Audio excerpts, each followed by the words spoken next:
Sarina,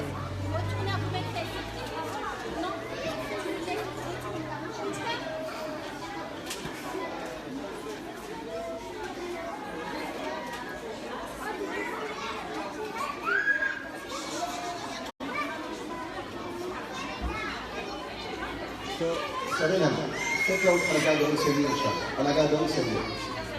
À la garderie sérieux, Inch'Allah. Ça prendra juste une vingtaine de minutes.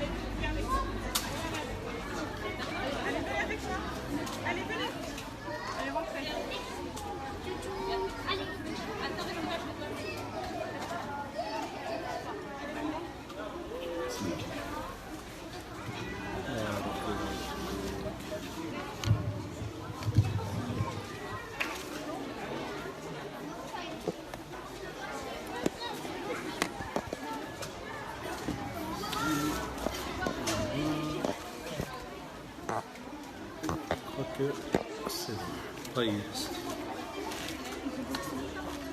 بسم الله الرحمن الرحيم إن الحمد لله نحمده تعالى ونستعينه ونستغفره ونعوذ بالله من شرور أنفسنا ومن سيئات أعمالنا من يهده الله فلا مضل له ومن يضلل فلا هادي له وأشهد أن لا إله إلا الله وحده لا شريك له وأشهد أن محمدا عبده ورسوله وبعد أيها الإخوة والأخوات السلام عليكم ورحمة الله.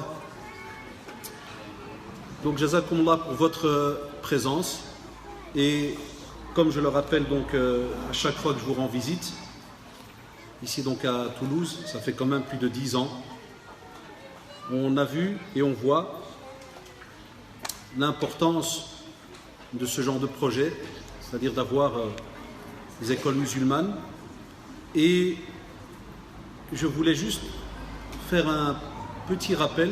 Vous verrez donc qu'il y aura, subhanallah, comme d'habitude, le côté, on va dire, théorique, pratique, religieux, pour voir l'importance de certaines choses que l'on fait, et aussi avec des exemples un peu pratiques. Ça tombe bien que l'Akh Abdel Fattah Jazaoullah donc m'a demandé de parler de ce projet, parce qu'on est avec différentes familles et moi-même à Bruxelles, on est ce qu'on appelle quasi les fameuses premières familles qui ont inscrit leurs enfants dans ce qu'on appelait en ce temps-là la première école musulmane, l'école Al-Ghazali. C'est une école à Bruxelles qui date de la fin des années 90, années 90 comme on dit chez nous. Et je vais peut-être vous choquer, et certains pas, certains ne seront pas choqués parce qu'ils ont sûrement entendu les mêmes phrases. C'est que quand on a mis nos enfants en ce temps-là, eh bien, on nous a dit retirer ces enfants de l'école, entre guillemets, de l'État, comme on dit, de l'école de l'État, pour les mettre dans une école musulmane. Je m'excuse des termes, mais c'est comme ça que certains parlaient en ce temps-là. Ils nous ont dit, vous allez foutre en l'air ces gosses. Vous allez massacrer leur avenir et les faire étudier chez les Arabes. C'est comme ça qu'on parle chez nous. Des fois, on doit être sincère. Des fois, on ne doit pas tourner autour du pot et faire semblant. Ils ont dit, les mettre chez des Arabes, c'est connu, ça ne donne jamais rien. Et imaginez donc, vous avez vos petits-enfants, vous allez pour vous inscrire, et vous avez toutes ces phrases qui résonnent dans votre tête. Et c'est un nouveau projet, c'est nouveau. Moi, je vous parle des années 90, donc imaginez. Et on se dit, tiens, est-ce qu'on les met, on ne les met pas, et ainsi de suite, on ne sait même pas ce que ça donne. Et puis, subhanallah, ces mêmes enfants-là que je vous dis, si je prends par exemple les miens, et qu'Allah préserve tous les enfants, eh bien, je les ai quand même inscrits. Et la première de mes filles que j'ai inscrite dans cette école, quasi en maternelle, la fin de la maternelle, à l'heure où je vous parle, elle va en 5e année supérieure à l'université. Donc regardez tout le trajet qui a été fait, tout le chemin. Ça sous-entend que parler d'enfants qui ont commencé leur cursus dans une école musulmane et puis après parler d'eux à l'université et en train de terminer par exemple 5 ans d'année universitaire, ceux qui sont étudiants ici, ils savent de quoi je parle, c'est pas donné. Et si je vous ai cité cet exemple, mes enfants ne sont pas les seuls, puisque leurs petits amis là qu'ils avaient avec eux à l'école, wallahi, vous savez ce qui est drôle, c'est que certains d'entre eux sont aujourd'hui des professeurs agrégés, ça veut dire c'est des diplômés d'universités belges, et ils sont professeurs dans l'école musulmane où ils ont été éduqués et où ils ont appris. Ça veut dire ces mêmes élèves qui, il y a peut-être 20 ans, là, étaient en maternelle, maintenant c'est des profs de français, des profs de maths, des profs de sciences, et ainsi de suite. Enfin, donc, première chose, Allah yarda alaykoum, ces fameuses phrases que vous allez entendre très souvent, et on va essayer des fois, entre guillemets, de vous freiner, de vous dire qu'est-ce que vous êtes en train de faire, et ceci et cela. Non. Et c'est pour ça que je le remercie, Hafidahullah Abdel Fattah, de m'avoir donné la parole, cette petite tribune pendant cette demi-heure, parce que on est le fruit, et on est aussi de ceux qui ont investi et qui ont mis, vous savez quand on parle du mot investissement, je ne parle pas du mot argent, ça c'est encore un autre dossier, mais je parle de ce qu'on a de plus cher autour de nous, c'est-à-dire nos enfants. Eh bien nous au moins, on sait de quoi on parle. Deuxièmement, je le remercie pourquoi aussi, parce que un de mes métiers, j'ai été enseignant dans les collèges et lycées. Et ceux qui me connaissent ici à Toulouse, qui m'ont déjà entendu parler, chez nous donc, chaque fois qu'il y a une école où il y a un musulman, ou un juif, ou un chrétien, ou un orthodoxe, ou un protestant, eh bien l'État oblige l'école à donner 2 heures de religion par semaine, payées par l'État. Donc on nous appelle et on doit venir donner donc, cours de religion. Cette année, c'est diminué à 1 heure parce qu'il y a des petits soucis après les attentats qu'il y a eu. Donc voilà, on en paye un peu les conséquences, mais à la kulli hal. Et donc j'ai passé quelques années en tant que prof et j'ai aussi fait quelques années en tant que surveillant. Donc, alhamdoulilah, j'ai fait la part des choses, j'ai un peu vu le contexte de tout ce qui est le domaine de l'éducation, mais dans toutes les sphères de l'éducation. Et ces dernières années, je travaille attaché au préfet, c'est ce qu'on appelle le directeur de ce qu'on appelle l'école, on l'appelle chez nous le préfet, et il est donc celui qui régit donc toute l'école. Et je suis donc dans ce qu'on appelle un collège-lycée, c'est-à-dire il reprend les deux. Et donc de nouveau, je vois, subhanallah, de nouveau l'état de nos familles. C'est pour ça que je voulais que ce rappel il soit fait à tous ceux qui nous entendent, tous ceux qui, même s'ils n'ont pas encore, entre guillemets, l'occasion de pouvoir inscrire leurs enfants. Parce qu'Allah, sachez, chez nous, à Bruxelles par exemple, on n'a même pas 3 ou 4 écoles musulmanes, même pas.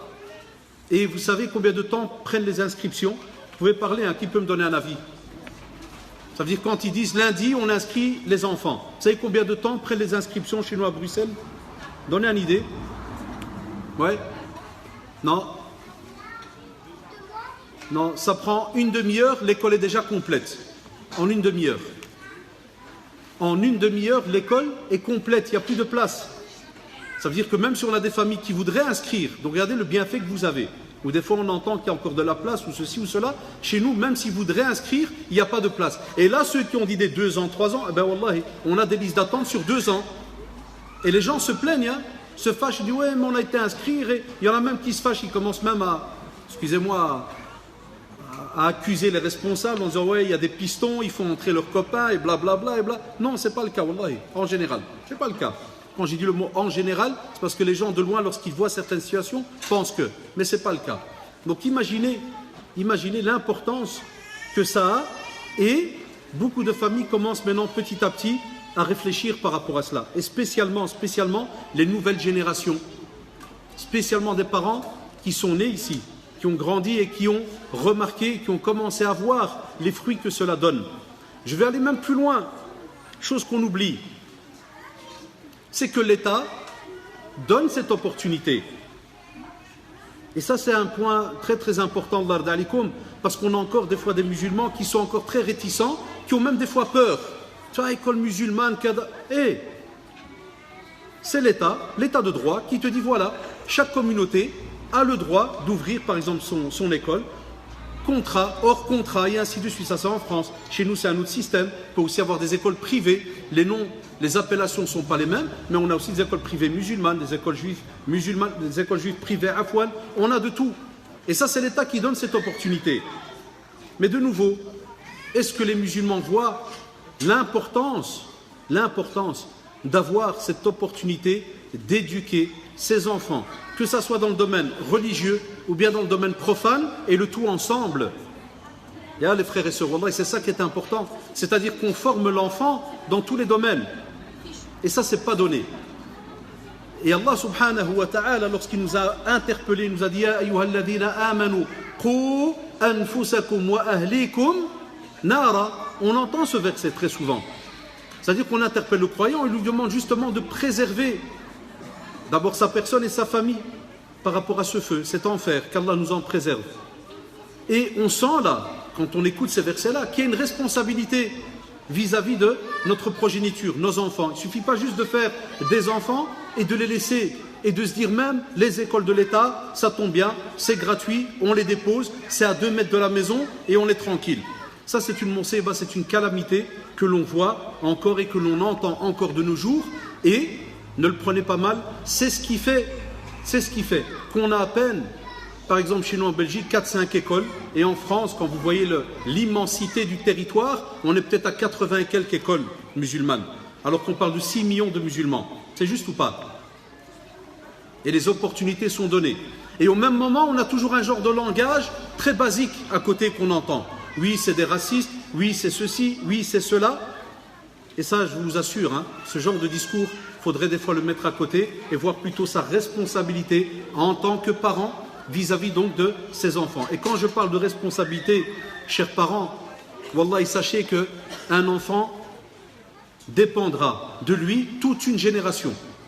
On l'oublie très souvent. Un enfant va dépendre de lui toute une génération.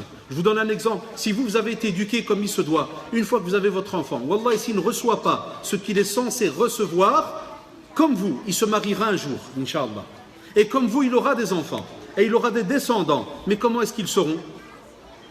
Eh bien, en réfléchissant et en voyant cela de loin, lorsqu'on parle de ces écoles musulmanes, eh bien, on remarque que ces écoles essayent de nous donner tout ce que normalement l'enfant a besoin, mais regardez la spécificité, suivez-moi bien. Je sais que ce n'est pas facile quand il y a des petits-enfants, mais c'est leur fête aujourd'hui. Donc patientez, et je sais que les adultes, ils ont la faculté de bien pouvoir se concentrer sur la parole d'une personne quand il y a comme ça un petit peu de bruit, et n'en voulez pas à ces petits, parce que c'est leur fête aujourd'hui, on oublie ça. En vérité, c'est leur fête. Donc patientez, ça prendra que quelques minutes, Inch'Allah. Je voulais vous dire, regardez pourquoi est-ce que ce genre d'école a une belle spécificité. C'est que les familles, en général, soit on a des familles où il y a de la religion qui est enseignée, soit il y a des familles où il n'y a rien qui est enseigné, soit il y a des familles qui ont ouvert les yeux et ils les mettent par exemple dans une petite école arabe. Alors il a les fameux 3 petites heures là une fois par semaine. Et lorsqu'on va voir l'école musulmane, eh bien subhanallah, elle donne l'opportunité à toutes ces familles d'avoir la même éducation. Et wallahi, on n'imagine pas quel bienfait de retrouver dans une même classe un enfant qui a un programme religieux chez lui à la maison et un enfant qui n'en a pas. Et ils sont beaucoup. Nous qui sommes dans la prédication, qui sommes dans les rappels et autres, on voit l'état de la communauté par rapport à tout ce qui est ce délaissement de l'apprentissage, de la religion, du rattachement vis-à-vis d'Allah subhanahu wa ta'ala. On le voit, ya shabab. Wallah, et très souvent on le voit. Et on voit l'état aussi de notre jeunesse. Et on voit l'état aussi de nos adultes par rapport à certaines situations.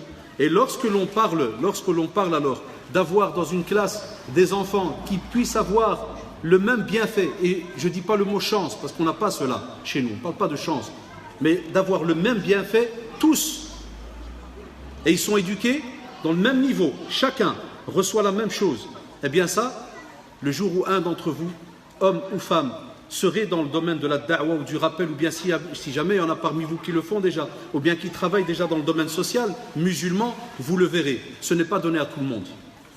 Et c'est pour cela, Allah d'alikum, que parmi les bienfaits qu'on a, c'est d'éduquer, de préparer les futures générations. Mais ça demande quand même, on va dire, un effort. Il y a le côté financier, et je sais quand je dis ça, certains, ça les taquine un peu, ça les embête, mais on n'est pas là pour toujours faire plaisir à tout le monde. Mais prenez le cas de nos parents, lorsqu'ils ont vécu avec leurs parents au pays. Est-ce qu'ils parlaient d'allocation familiale, par exemple? Je prends rien que ça. Ce mot qui donne des petits frissons, les allocations. Est-ce que nos grands-parents, est-ce qu'ils les avaient au pays? Je suis d'origine marocaine, donc on sait de quoi on parle, chacun connaît son pays d'origine. Mais est-ce qu'ils les avaient? Non. Je dis souvent à leurs parents, nous on est venus dans un pays, nous on est nés ici. Alhamdoulilah, moi je suis né en Europe. Nos parents sont venus, ils ont reçu cette opportunité, voilà, il y a ce qu'on appelle ces allocations. Mais est-ce qu'on les investit spécialement dans l'éducation des enfants? est-ce qu'aujourd'hui on oserait dire que si on reçoit une certaine somme, eh bien cette somme, automatiquement, elle est mise dans l'éducation de l'enfant? Ou bien on couvre avec certaines factures, gaz, électricité et autres, et on nous dit la vie elle est chère ou je ne sais quoi. Et imaginons si on ne les avait pas. Est-ce qu'on aurait alors délaissé l'éducation de nos enfants? Est-ce qu'on est capable aujourd'hui de se priver? C'est de nouveau aussi un sujet qui est un peu embêtant, mais c'est comme ça. Est-ce qu'on pourrait se priver de vacances peut-être à 8 000 € et d'en prendre à 4 000 €? Est-ce qu'on pourrait... Il y a un tas de choses, subhanallah, qu'on pourrait faire. Il y a un tas de questions qu'on pourrait se poser. Il y a un tas de choses qu'on a entre les mains. Est-ce qu'on oserait discuter, de se dire comment est-ce qu'on gère cela par rapport à nos enfants? Et là, vous verrez, si on est honnête, si on est sincère, wallahi, on verrait que beaucoup dans notre communauté n'investissent pas dans l'éducation de leur enfant, mais sont contents qu'il y a une structure qui s'occupe de l'enfant et ça coûte rien et on est bien. Mais ce qu'il va recevoir toute la journée, ce qu'il va voir toute la journée, ce qu'il va emmagasiner, ce qu'il va prendre comme comportement, comme manière de réagir vis-à-vis des autres, on ne se casse pas la tête. Et je le vois moi à l'école. Quand des fois on invite des parents par rapport au problème d'un de leurs enfants, et spécialement le côté par exemple comportement, qu'est-ce qu'on vous dit très souvent? Eh ouais, il est comme ça, vous n'êtes pas d'accord? Renvoyez-le, je lui trouverai une autre école. Vous voulez que je l'enlève? Et ça s'arrête comme ça en 10 secondes. Ceux qui travaillent dans l'enseignement savent de quoi je parle. Combien j'ai eu de parents en face qui me disent il est comme ça, qu'est-ce que tu veux que je te dise? Il n'y a pas moyen d'investir, de voir une nouvelle école, de voir un nouveau système de... Non, j'ai pas assez. Et la discussion de nouveau, elle s'arrête. Alors, je vais vous citer quelques bienfaits que vos enfants vivent tous les jours dans une école musulmane. Et ces bienfaits, si on en comprend la valeur, wallahi, on pourrait se dire à ce moment-là que je pourrais petit à petit dormir tranquillement. Mais si jamais on n'en voit pas les bienfaits, eh bien vous verrez, nos enfants, comme ceux qui nous ont précédés, comme on le voit dans différents quartiers, grandiront au fur et à mesure d'après ce qu'ils auront des fois comme opportunité de faire ou de ne pas faire. Et c'est pour cela, à l'heure où je vous parle, combien, vous savez, mon métier c'est de parler tout le temps avec les jeunes, combien d'entre eux me disent « j'ai jamais eu d'éducation religieuse, on ne m'a jamais expliqué à la maison ceci ou cela, on ne m'a jamais apporté ceci ou cela ». Eh bien, l'école musulmane, alhamdoulilah, et c'est ce qu'on espère quand il y en aura un peu plus, eh bien c'est ce qu'elle va essayer d'apporter et de donner à tous nos enfants. Un premier point, c'est que l'enfant, comme tout musulman, a besoin d'apprendre quelle est sa relation avec son Seigneur. Tout à l'heure, en entrant, quand je suis arrivé de l'aéroport, tout à l'heure en entrant, il y avait juste là-bas dans le couloir, il y avait un souci entre deux enfants. Et pour ne pas le citer, un des éducateurs de cette école a été vers eux. Et donc je l'espionnais, hein, c'est de l'espionnage halal. Alhamdoulilah, on regarde, il n'y a pas de souci. Et il aurait pu aller et peut-être par exemple le gronder ou lui dire voilà, tu n'auras pas ton cadeau, ou bien tu n'assisteras pas à la fête, ou bien même appeler ses parents et dire vous savez quoi, vous le reprenez, il est en train de... Subhanallah, pendant 5 minutes, le temps qu'on est resté discuter avec toi et d'autres, je l'entends, j'ai cette faculté des fois d'entendre les deux avec les deux oreilles. Et wallah, je l'écoutais, m'skin. Et il était en train de parler avec lui pendant 5 minutes sur ce qu'il fait et qu'est-ce qu'il pense d'Allah subhanahu wa ta'ala qui le regarde pendant qu'il fait ce qu'il est en train de faire à son ami. Parce que c'était une histoire de petits coups là, tu sais, je te pousse, tu me pousses. Enfin, wallah, pendant que je parlais avec les autres, intérieurement, je me suis dit, pour certains ça peut paraître anodin, ça peut même paraître un discours simpliste, on est habitué à ce genre de remarques, mais je me suis dit wallahi, un enfant de son âge, et ce gosse, hein, je ne crois pas qu'il dépasse les 8 ans, il est vraiment petit. Je me dis, si à son âge il a un éducateur qui lui parle de cette manière là et qui lui rappelle toujours sa relation avec Allah subhanahu wa ta'ala et qui n'est pas là juste pour le gronder, lui mettre un zéro et ceci et cela, je me dis comment est-ce qu'il sera Afwan lorsqu'il aura 18 ans, lorsqu'il aura 20, 25, 30, 50. Et on sait très très bien que dans l'apprentissage et en pédagogie on nous l'apprend, que l'enfant sera l'image de celui qui l'a éduqué. L'enfant est l'image de ses parents. L'enfant est aussi l'image de son éducateur, de son professeur. S'il voit de ses parents le mensonge, il prendra le mensonge comme quelque chose de normal. S'il voit de son éducateur un discours contradictoire, il dira que c'est tout à fait normal parce qu'il est responsable. S'il le fait, c'est que c'est bien. Et ainsi de suite. Aussi, lorsqu'on parle de cette relation avec Allah subhanahu wa ta'ala, et shabab, sachez que quand tu as un enfant qui est éduqué dans un milieu pendant, imaginez, depuis qu'il est à la maternelle jusqu'à ce qu'il arrive collège, lycée, combien d'années ça donne? 6 ans plus 6 ans, 12 ans. Maternelle, 3 ans, c'est juste? C'est comme chez nous, on a plus de 15 ans d'éducation. 15 ans d'éducation. Et parmi les bienfaits, ya shabab, c'est que lorsqu'on apprend à l'enfant sa relation avec Allah subhanahu wa ta'ala, vous savez ce que ça donne arriver à un certain âge? Et ça, je l'ai vu, alhamdoulilah, avec mes enfants, il y a même d'autres qui le font, c'est que à chaque fois qu'il y a une certaine situation qui arrive et qui est des fois embêtante pour l'enfant, vous savez ce que l'enfant vous dit, et ça fait plaisir, wallahi. Il vous dit, ça se fait pas parce que notre professeur a dit qu'Allah subhanahu wa ta'ala n'aime pas cela. Eh bien, pour nous, en tant que musulmans, c'est un bénéfice de dingue. Wallahi, on n'imagine pas. Que l'enfant apprenne à grandir en sachant que celui à qui il doit plaire, c'est d'abord Allah subhanahu wa ta'ala. Ni ses parents spécialement, ni le professeur ou un tel, ça c'est en second. C'est en second plan, ça vient après. Et quand tu sais, toi en tant que père, en tant que mère, et spécialement quand tu arrives à un certain âge, comme nous par exemple, j'ai déjà des enfants mariés, quand je sais que mes enfants maintenant je les vois que lorsqu'ils viennent rendre visite, je peux être wallahi content, fier et même rassuré que entre eux et Allah subhanahu wa ta'ala, ça se passe bien. Parce que je les ai entendus depuis leur jeunesse avoir peur de certaines choses vis-à-vis d'Allah subhanahu wa ta'ala, de faire attention à certaines choses vis-à-vis d'Allah subhanahu wa ta'ala. Eh bien, vous ne pourrez le ressentir que lorsque vous aurez des enfants mariés et que vous serez assis en vous disant comment est-ce qu'ils sont maintenant vis-à-vis d'Allah subhanahu wa ta'ala. Et ça, il y a les parents qui sont présents là. Ça, c'est quelque chose qui va vous toucher dès que votre enfant va quitter la maison. Je vous donne ma parole.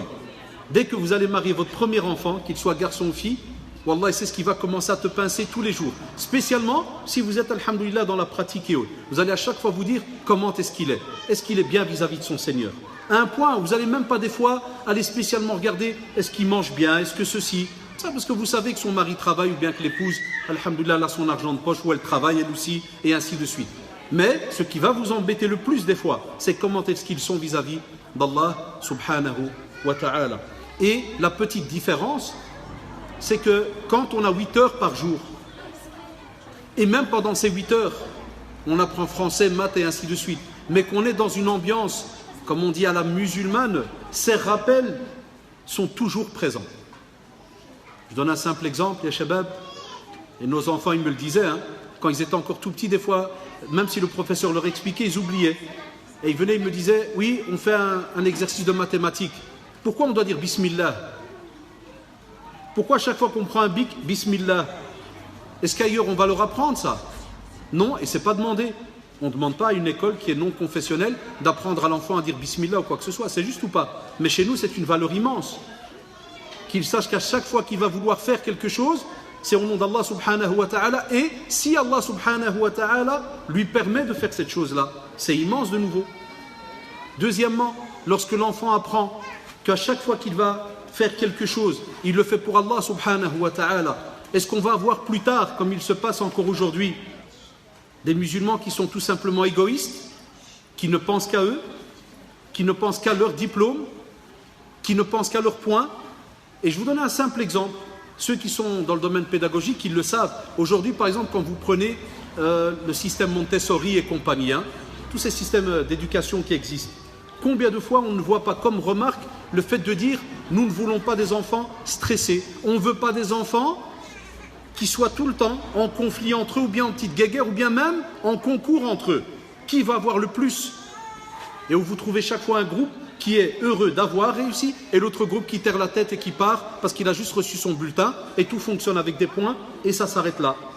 Eh bien de nouveau, subhanallah, et on le voit de nos propres yeux, le système éducatif et à la musulmane va faire en sorte qu'il y aura toujours une remise en soi de la personne, remise en compte. On va discuter avec lui, on va essayer de lui montrer que s'il a fourni un effort sincère, eh bien Allah subhanahu wa ta'ala aime cela et Allah subhanahu wa ta'ala va l'aider, on va lui parler de l'intention, on va lui parler de sa sincérité. Ya Shabab, c'est immense. On n'imagine pas. On n'imagine pas les répercussions que ça a sur un enfant depuis qu'il est petit. Wallahi, on n'imagine pas. Il faut l'avoir vécu de ses propres yeux. Quand tu as un enfant qui a 1 sur 10 et puis tu lui dis, sache qu'Allah subhanahu wa ta'ala est avec toi. Allah subhanahu wa ta'ala va t'aider.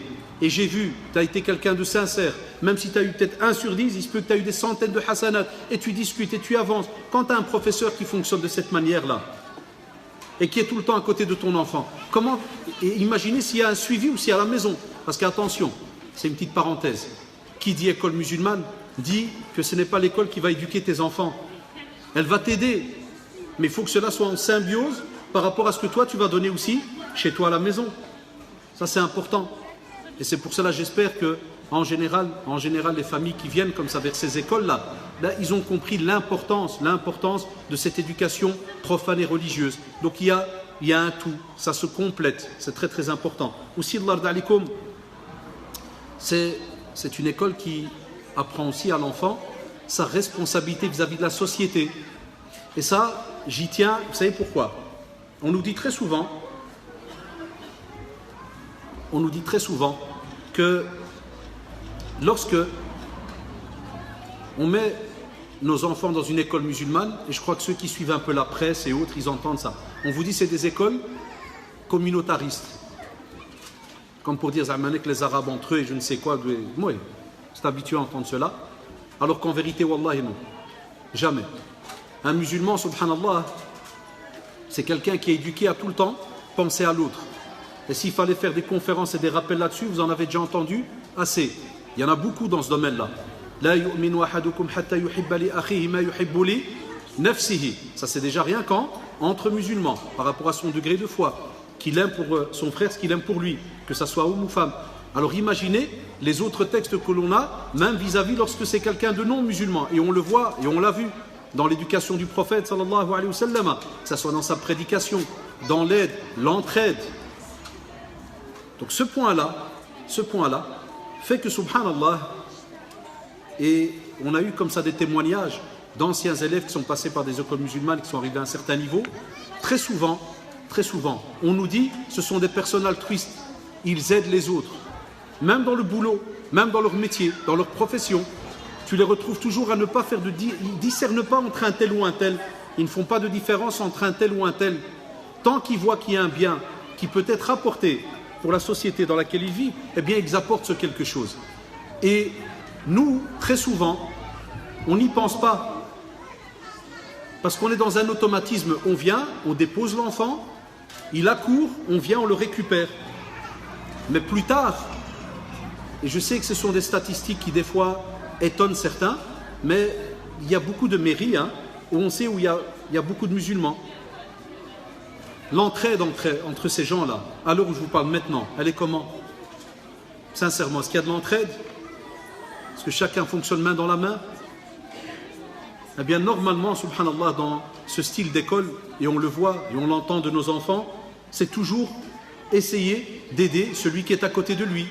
Essayer de faire que si tu as terminé un travail, tu vas l'aider. Ceci, cela.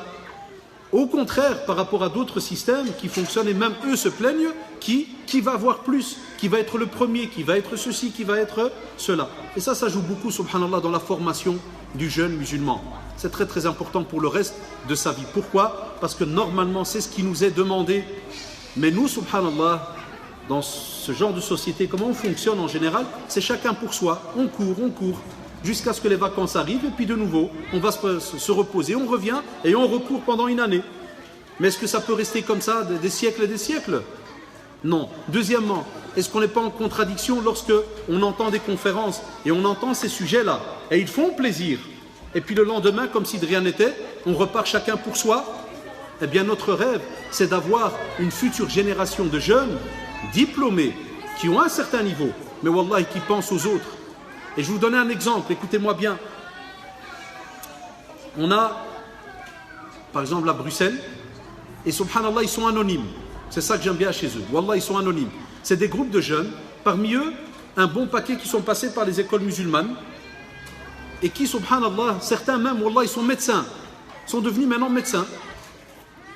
Et ils offrent une fois par semaine, toute une journée.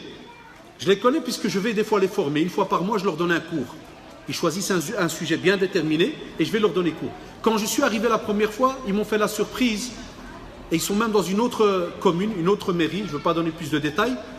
Quand j'ai été chez eux, ils m'ont fait la surprise de se présenter. Moi, je ne savais pas qui ils étaient.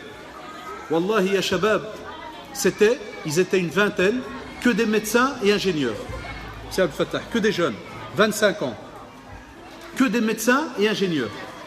Et ils m'ont dit, un des bénéfices qu'on a gardé de nos professeurs, ils nous disaient tout le temps, quand vous allez réussir, tout ce que vous avez entendu comme rappel religieux, comme rappel par rapport à vos amis, comme rappel par rapport à ceux qui sont à l'extérieur, qui manquent de certaines choses, eh bien si vous voulez remarquer que vous avez réussi à un certain pourcentage, eh bien aidez les autres.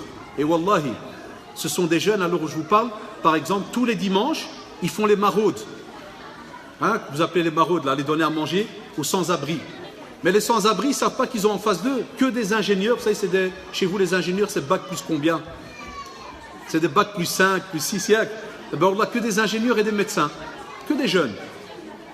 Enfin, donc, quand vous voyez un petit peu tous ces petits bénéfices qui viennent comme ça au fur et à mesure se rattacher à la vie de votre enfant, quand ils sont encore petits, comme vous les voyez là, on ne le remarque pas vraiment encore. Mais quand ils arrivent à un certain âge et qu'ils sont adultes, n'oubliez pas, c'est une nouvelle génération qui vient et qui prend une relève. Et nous, ici, spécialement en Europe, on a besoin de cette génération, 1, bien rattachée à son Seigneur, 2, assez intellectuelle. On ne veut plus rester dans un système basique, comme on le voit très souvent, comme on l'a vécu aussi, mais qui monte de niveau. Et 3, ce sont des gens qui sont des ambassadeurs de leur religion dans tous les niveaux, spécialement. Je donne un exemple. Et j'arrive à la fin, puisque c'est juste un petit rappel, hein, ce n'est pas pour rester 1h30, parce que la demi-heure elle est déjà arrivée à la fin. Je donne un exemple. Quand j'ai eu un des enfants qui a grandi dans une école comme la vôtre ici, et qui est diplômé, qui travaille dans un centre, parce que c'est un centre psychiatrique. Enfin, subhanallah, regardez comment c'est important. Écoutez bien, wallah, c'est peut-être un détail pour certains, mais moi ça me tient à cœur. Donc il a ses heures à faire. Et on lui fait comprendre, mais tu n'es pas obligé de t'occuper de tel et tel service. Tu n'es pas obligé. Et il me raconte, il me dit, le patron, il le voit quand même aller s'occuper de ce service-là. Il disait des personnes qui ont un certain handicap. Il m'a dit, quand le patron est venu chez lui après, le chef de service, il lui a dit, mais vous avez fait où vos études? C'est quelle université? Il a dit, j'ai fait telle université de médecine. Mais il lui a dit, regarde, il a rajouté de lui-même, il lui a dit, mais toute ma jeunesse, je l'ai fait dans une école musulmane. Et subhanallah, le monsieur qui n'est pas musulman en face, lui a dit, mais c'est là que vous avez appris cela ou bien c'est dans votre caractère? Il lui dit, non, c'est là que je l'ai appris. C'est des paroles que je donnais à mes professeurs. Chouf les traces qui restent, wallahi. Il dit, c'est des paroles que je donnais à mes professeurs car ils me disaient, s'il te plaît, on va t'aider, on va tout faire, mais n'oublie pas d'être un ambassadeur de ta religion. Et c'est pour cela que, subhanallah, on a encore, à l'heure où je vous parle, beaucoup de jeunes que je connais, qui ont fait cette école, qui me rencontrent encore, et ils me le disent. Ils me disent, wallahi, Ammou, il m'appelle Ammou, il me dit, Ammou, on est fiers quand on va des fois travailler quelque part et qu'on doit parler de notre CV. Wallahi, ça forme des personnalités. Ils me disent, on met dans notre CV, école musulmane. On le met. Et la personne, des fois, peut regarder d'une certaine manière. Mais le jeune lui dit, testez-moi et vous verrez, je donnerai plus. Parce que je ne viens pas tout simplement que pour le salaire. Enfin, vous, maintenant, les adultes, quand vous m'entendez parler, donner ces exemples et ces réactions, ces paroles qui sortent de la bouche de ce musulman, de cette musulmane, vous me comprenez, parce que vous avez un certain âge. Mais pour inculquer cela à ces petits-là qui sont en face de nous, ça prend du travail, ça prend du temps à fouet. Et un travail à long terme, c'est un sacrifice de dingue. Vous ne pouvez pas imaginer. Et c'est pour cela, qu'Allah vous préserve. Qu'Allah vous préserve. Par rapport à la patience que vous avez, par rapport à l'investissement que vous donnez. Et je vais encore plus loin. Si vous voulez que ça réussisse vraiment, et encore mieux, s'il vous plaît, même si vous avez déjà fait ce sacrifice de venir, de vous inscrire, de mettre vos enfants, il y a encore mieux, c'est quand vous investissez de votre temps et de votre argent dans ce genre de projet. Parce que c'est le dernier point, lorsque vous êtes lorsque vous êtes la cause de la guidance pour quelqu'un. Et vous connaissez le hadith, il est immense. Si tu arrives à être, parler d'Allah subhanahu wa ta'ala, celui qui peut ouvrir les yeux, guider quelqu'un vers Allah subhanahu wa ta'ala, Wallah, c'est meilleur que toi, que l'exemple qui est très souvent donné de ce fameux chameau rougeâtre ou chamel qui a des fois un prix exorbitant, par exemple dans les pays arabes. Ça sous-entend, c'est un exemple, c'est l'image qui est donnée par rapport, subhanallah, au nombre de hasanat que tu pourrais avoir, et c'est incalculable. Donc on vous dit, Allah d'alikum, faites votre possible, parce que la vie est courte, et tout ce que vous allez retrouver comme action, c'est dans l'au-delà, leur bénéfice. Et le prophète sallallahu alayhi wa sallam, et je cite le dernier hadith et je conclus, a dit lorsque le fils d'Adam meurt, Idamat ibn Adam, comme vous le savez, lorsque le fils d'Adam meurt, ses actions, effectivement, elles s'arrêtent. Mais parmi les choses qui vont continuer à lui rapporter des choses, des hasanat, des récompenses immenses, on a la sadaqa jariya, ilmun yuntafa'u bih et waladun salih yad'u lah. Restez concentrés pour la dernière minute. C'est ce que vous êtes en train de faire maintenant. Sadaqa jariya. Sadaqa jariya, c'est-à-dire une aumône qui tourne, qui continue à rapporter des bénéfices alors que vous êtes décédé. Ça sous-entend, écoutez bien, il y a les parents qui est ici là. Tout ce que vous donnez, par exemple, chaque mois ou autre, Wallah, à chaque fois qu'un enfant vient ici, apprend la religion, apprend comment être un bon citoyen, un bon musulman, et que plus tard, il mette cela en pratique, et l'inculque à ses enfants, et ainsi de suite. Chaque enfant qui s'inscrira ici, vous en avez, Wallah, un bénéfice immense. Parce que vous en êtes la cause par l'aide d'Allah subhanahu wa ta'ala. Un enfant qui sort avec les sciences profanes et toute une formation religieuse, Allahu Akbar, qu'est-ce que tu veux de plus? Qu'est-ce que tu veux de plus pour ton enfant, mashallah, si ce n'est le paradis et l'agrément d'Allah subhanahu wa ta'ala? Donc ça veut dire que c'est un enfant qui va apporter quelque chose. Et il va t'apporter à toi aussi quelque chose. Mais n'est intelligent, Wallah, il ne comprend que celui qui sait, qui n'a été mis sur cette terre que pour un moment très défini. On ne va pas rester ici indéfiniment. On ne va rien prendre avec nous dans nos tombes. Tout va partir. Mais on gardera toutes ces bonnes actions. C'est tout ce qu'on pourra prendre, comme vous le savez, avec nous. Ou bien qu'Allah nous préserve les mauvaises actions. Mais ce qui vous aidera, c'est les bonnes actions après l'agrément d'Allah subhanahu wa ta'ala. Et waladun salih yad'u lah, un enfant pieux qui invoque Allah pour ses parents. Ya shabab, il y a les parents. Imaginez quand votre enfant arrivera à l'âge adulte et qu'il remarquera le bienfait que vous lui avez fait. En ayant été derrière lui pendant des années et en ayant donné à cet enfant une formation religieuse, culturelle et ainsi de suite, est-ce qu'il vous remerciera ou pas? Dites-moi, est-ce qu'il vous remerciera? Imaginez le contraire, comme j'ai déjà eu avec des enfants. Même sur Facebook, il y en a qui le mettent. Des fois, quand je parle de l'éducation, il y en a sur Facebook, ils écrivent direct. C'est dommage, mes parents ne m'ont rien donné. Ils ne m'ont jamais rien appris. Quand il dit rien donné, c'est-à-dire dans le domaine de l'apprentissage religieux. Ils ne m'ont rien donné. Alhamdoulilah, qui restent polis parce qu'ils savent que s'il y a des mots durs, je les efface.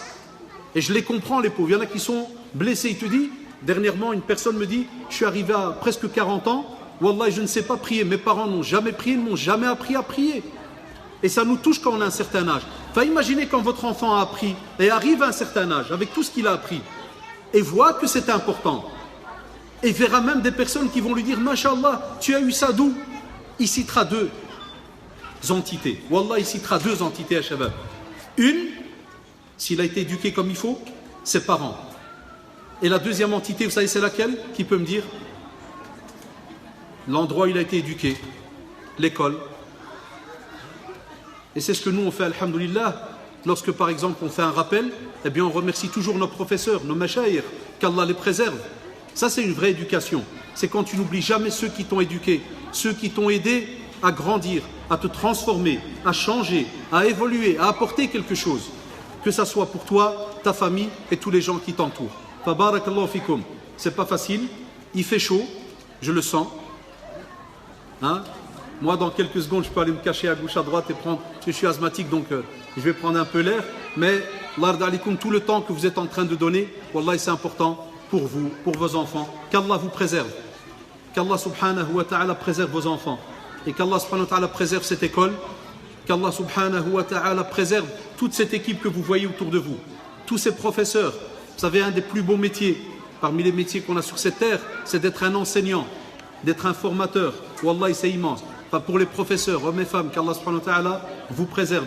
Ceux qui sont aussi à la tête de l'école, ils ont aussi une famille. Hein, je le cite très souvent, hein, le frère Abdel Fattah, c'est pour terminer sur une note d'humour.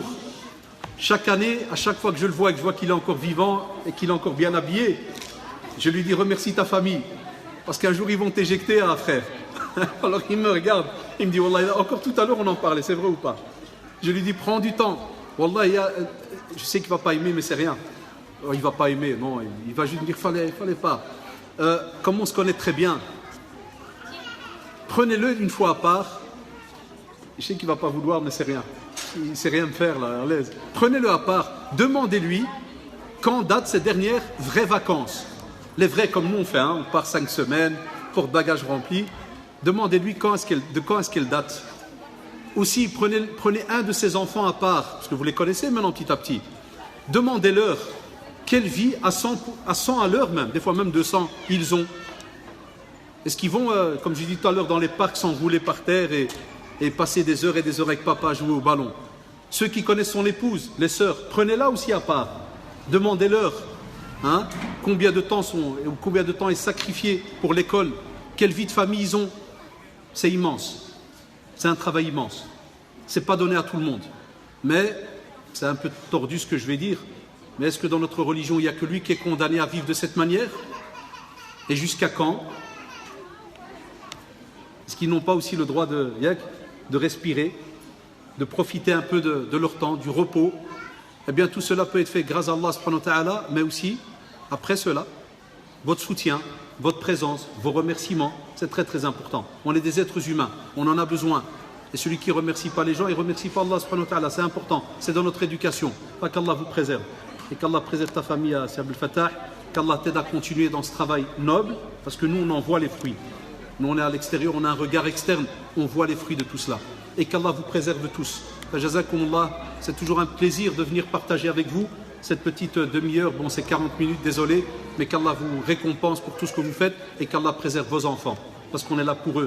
Jazakumullah, subhanakallahumma bihamdik, nashhadu an la ilaha illa anta astaghfiruka wa atubu ilayk, subhana rabbika rabbil izzati amma yasifun, wa salamun ala al-mursalin, walhamdulillahi rabbil alamin, wa barakallahu fikum, wa salamu alaykum wa rahmatullah.